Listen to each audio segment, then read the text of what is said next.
வணக்கம் மக்களே. இந்த வீடியோல நம்ம என்ன செய்தி பார்க்க போறோம்னா, தொடர்ந்து சினிமா துறையில நிறைய பிரபலங்களை நம்ம இழந்துகிட்டே வரோம். அப்படி 2023ல நம்ம இந்த சினிமா துறையில ஏகப்பட்ட திரைப்பிரபலங்களை இழந்துகிட்டே வரோம்.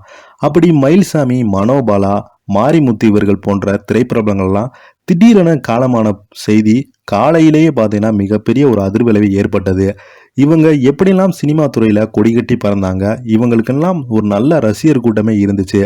இப்படி திடீரென இறந்து போவது என்ன காரணம் என்று நிறைய பேர் புதியாத உயிராகவே இருந்தாங்க. சில பேர் பார்த்தீங்கன்னா அதிகமாக மாரடைப்பால தான் இப்போது நிறைய பேர் இறந்து போறாங்க. இதற்காக என்ன காரணம் என்று சற்று நேரத்தில் நிறைய பேர் ரொம்பவே முழிச்சு போறாங்க. அப்படி சினிமா துறையில இறந்து போன பிரபலங்கள் வரிசையாக இப்போது வெளியாகி கொண்டே இருக்கிறது.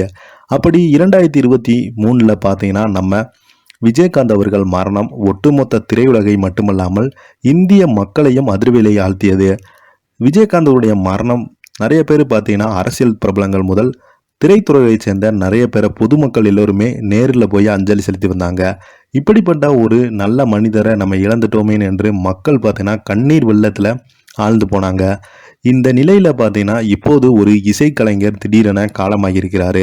அவர் யார், அவருக்கு என்னாச்சு, எதற்காக அவர் இறந்து போனாரு பார்த்தீங்கன்னா இப்போது வெளியாகிருக்குது.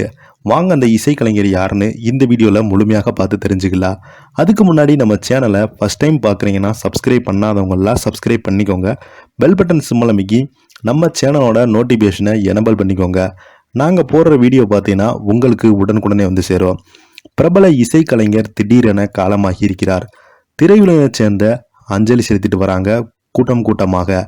கிராமிய விருது வென்றவரும் அமெரிக்காவின் பாடகருமான சிறந்த மேடை நாடகருமான ஸ்டீவ் லாரன்ஸ் அவர்கள் தனது 88 வயதில் அல்மைசர் நோயால் அவதிப்பட்டு வந்த நிலையில் சிகிச்சை பலனளிக்காமல் காலமாகியிருக்கிறார்.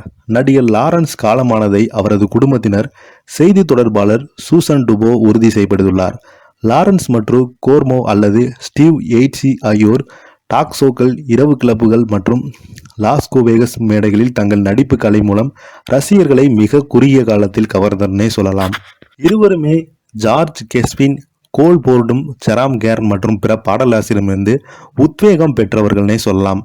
எல்விஸ் பிரேஸ் மற்றும் பிரராக்ஸ் இசை முன்னோடிகள் வானொலி மற்றும் பதிவுகளில் ஆதிக்கம் செலுத்திய தொடங்கிய உடனே லாரன்ஸும் அவரது மனைவியும் தாங்கள் பணியாற்றிய மாற்றுவதற்கு அணுகப்பட்டாங்க. டிஜிட்டல் உலகில் அறிமுகமாக காலம் என்பதால் லாரன்ஸ் மற்றும் அவரது மனைவி பாடல்களை பாடி விற்க தொடங்கினாருங்க. அது அன்றைய களை கட்டியது. லாரன்ஸ் மற்றும் கோர்மோ ஒரு குழுவாக நன்றி அறியப்பட்டாங்க. இருவருமே 1960களின் முற்பகுதியில் சில மாதங்களுக்கு இடைவெளியில் பெரிய தனி வெற்றிகளையும் பெற்றாங்க. இவர்கள் நடிப்பில் திறமை ஒரு பக்கமும் இசைக்கலையை மறுபக்கமும் வைத்து மிக பிரபலமாகியிருந்தாங்க. இவங்க குறிப்பாக இசை உலகின் உயரிய விருதான கிராமிய விருதையும் பெற்று பெருமைக்குரியவங்க. உடல்நலக் குறைவால் அவதிப்பட்டு வந்து மறைந்தாங்க. லாரன்ஸுடைய உடலுக்கு திரையுலகினர் அஞ்சலி செலுத்தி வராங்க. இதை பற்றி நீங்கள் என்ன நினைக்கிறீங்கன்னு கீழே உள்ள கமெண்ட் பாக்ஸில் மறக்காமல் பதிவிடுங்க. நன்றி.